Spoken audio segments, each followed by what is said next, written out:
వరంగల్, నల్గొండ, ఖమ్మం పట్టభద్రుల ఎమ్మెల్సీ ఉప ఎన్నిక ప్రచారం ఊపందుకుంది.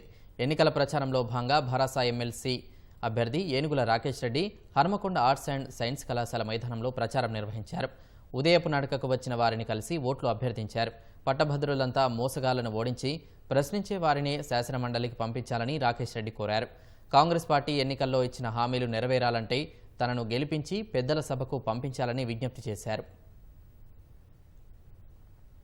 50,000 పోస్టులతో కూడుకున్నటువంటి మెగా డిఎస్సి, 4,000 రూపాయల నిరుద్యోగ భృతి కానీ, జాబ్ క్యాలెండర్ కానీ, జాబ్ నోటిఫికేషన్స్ కానీ, లేదా ఉద్యోగస్తులకు సంబంధించి డిఎల్ కానీ, పిఆర్సీ కానీ, ఇవన్నీ కూడా వాళ్ళు ప్రామిస్ చేసి మరి ప్రభుత్వంలోకి రావడం జరిగింది.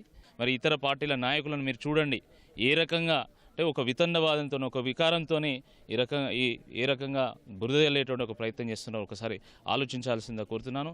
యూట్యూబ్లో లైక్ల కోసమో, షేర్ల కోసమో, కామెంట్ల కోసమో నేను మాట్లాడను. ప్రజల కష్టసుఖాలను షేర్ చేసుకుంటూ వాళ్ళ అభిమానాన్ని చూరనే విధంగా నేను మాట్లాడతా.